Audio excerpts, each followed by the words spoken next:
Good morning, everyone. Welcome to this educational session on Brugada syndrome, an inherited cardiac condition that has significant anesthetic implications.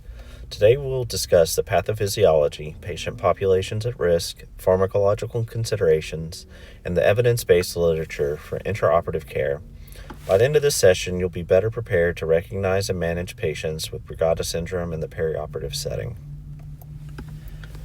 These are the learning objectives for the educational module. After watching this short educational video, you will have an improved understanding of Brugada syndrome pathophysiology, a better ability to recognize commonly affected patient populations, a deeper understanding of the pharmacological implications for Brugada syndrome patients, and greater confidence in the clinical treatment and intraoperative management of these patients. These objectives will guide our discussion and help ensure that you leave this session with actionable knowledge for your practice. Brugada syndrome overview. Brugada syndrome, or BRS, is a genetic sodium channelopathy that primarily affects cardiac conduction. It follows an autosomal dominant inheritance pattern with mutations in the SCN5A gene, leading to impaired sodium channel function. Interestingly, while some cases are inherited, many of these occur spontaneously. Despite the absence of structural heart disease, Brugada syndrome is responsible for up to 20% of sudden cardiac deaths in patients with structurally normal hearts. The characteristic finding on an EKG is a cove-type ST elevation in leads V1 through V3, often accompanied by T-wave inversion. Clinical manifestations range from sudden cardiac death to milder forms of syncope, palpitations, and then ventricular fibrillation. Current management strategies include ICD, cardiac ablation, and quinidine therapy for rhythm control. The SCN5A gene encodes the alpha subunit of the cardiac sodium channel and plays a crucial role in electrical conduction within the heart. Mutations in this gene lead to a variety of cardiac conditions, including Brugada syndrome, atrial fibrillation, sick sinus syndrome, and dilated cardiomyopathy. While the SCN5A gene mutations are strongly associated with Brugada syndrome, it's important to note that not all cases are linked to this gene, and additional genetic factors may contribute. Brugada syndrome prevalence. Brugada syndrome has a worldwide prevalence of up to 5 out of 10,000, but its incidence varies significantly based on ethnicity. The highest rates are seen in Asian populations, particularly in Thailand and other Southeast Asian countries, where prevalence can reach up to 68 to 177 per 10,000. In contrast, prevalence in North America and Europe is much lower. Brugada syndrome is 9 times more common in Asian individuals than individuals with Caucasian backgrounds, and 10 times more common in men than in women. The most commonly affected group is males aged 30 through 50, though the condition can be diagnosed at any age. The exact mechanism of Brugada syndrome remains unclear, but 2 major hypotheses have been proposed: the repolarization hypothesis and the depolarization hypothesis. The repolarization hypothesis suggests that there's a difference in repolarization between the epicardium and endocardium, which contribute to ST elevation and arrhythmia formation. The depolarization hypothesis focuses on slowed conduction within the right ventricular outflow tract as the primary cause of Brugada syndrome-related arrhythmias. So this chart is an overview of the repolarization versus depolarization hypothesis.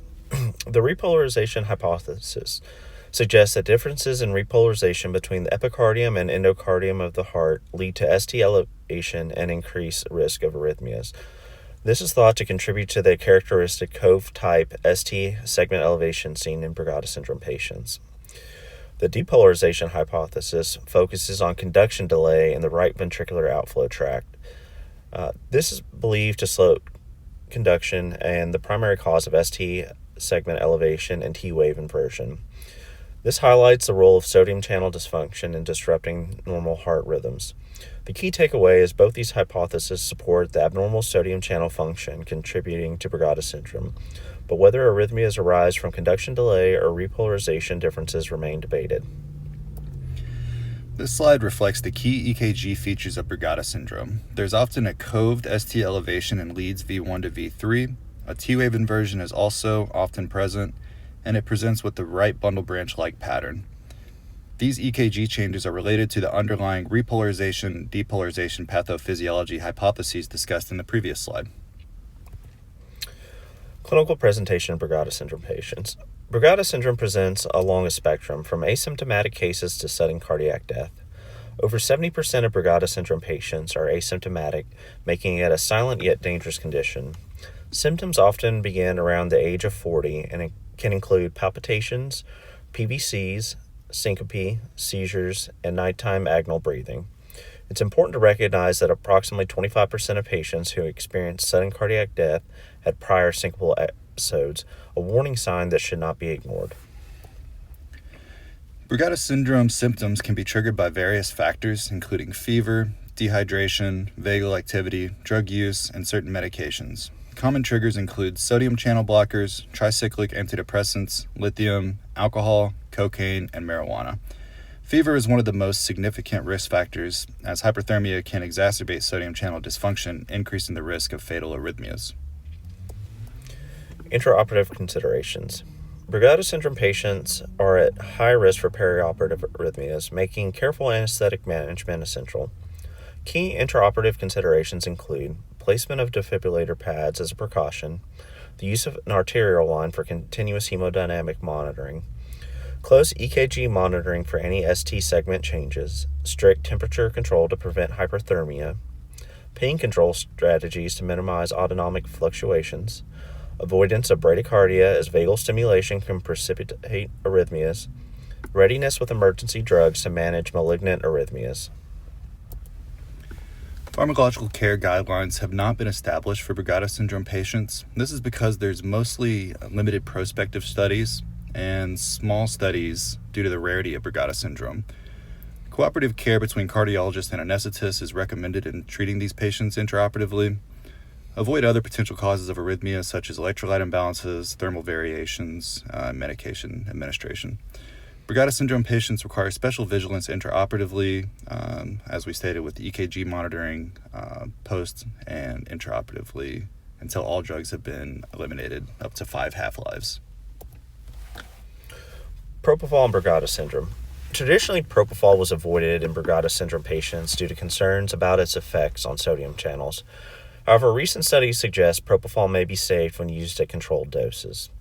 A 2021 retrospective study analyzing 304 anesthetic procedures in Brugada syndrome patients found no malignant arrhythmias associated with propofol use either as a TIVA or during a propofol induction with volatile anesthetic maintenance.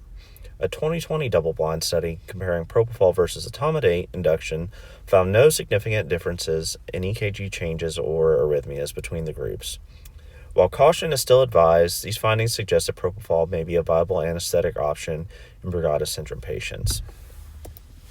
Pharmacological interventions and management for Brugada syndrome patients is an area that remains complex due to limited large-scale studies. While no standardized pharmacological guidelines exist, we do have evidence-based recommendations for medications to use and avoid in these patients. Generally safe or well-tolerated medications include volatile anesthetics, with sevoflurane being the safest in terms of QT effects, phenylephrine for blood pressure support, propofol when infusion rates do not exceed 4 mg per kg an hour, etomidate for induction, which has shown no significant EKG abnormalities, Sigamidex for neuromuscular blockade, reversal, and lidocaine with epinephrine when used as a local anesthetic. Medications to avoid or use with caution are local anesthetics such as bupivacaine, levobupivacaine, and ropivacaine due to their high potential for cardiac toxicity, neostigmine and pyridostigmine, which increase vagal tone and trigger arrhythmias, class 1C antiarrhythmics such as flecainide and procainamide, as they exacerbate sodium channel dysfunction, dopamine and norepinephrine, which may induce arrhythmias. A study by DeAndremus et al. 2017, they note that vasopressors with dual alpha and beta agonist effects are unpredictable in these patients, versus isoproterenol and dobutamine, which increase calcium channel current, reducing ST elevation. And certain anti-epileptics can worsen conditions with patients with Brugada syndrome. Here are references and evidence-based literature we found when creating the educational module on Brugada syndrome. To summarize, Brugada syndrome is a life-threatening condition that requires careful perioperative planning. As anesthesia providers, we play a critical role in preventing arrhythmias, recognizing warning signs, and optimizing anesthetic choices. Remember to monitor EKG closely, have emergency drugs readily available, avoid triggering medications, understand patient populations that are at risk for Brugada syndrome, and ensure temperature and electrolyte stability. Thank you for your attention and participation in this educational module. We hope this has increased your knowledge and understanding of Brugada syndrome pathophysiology, at-risk patients, and pharmacological interventions. If you will complete a post-survey in the attached link, we would greatly appreciate it. Thank you.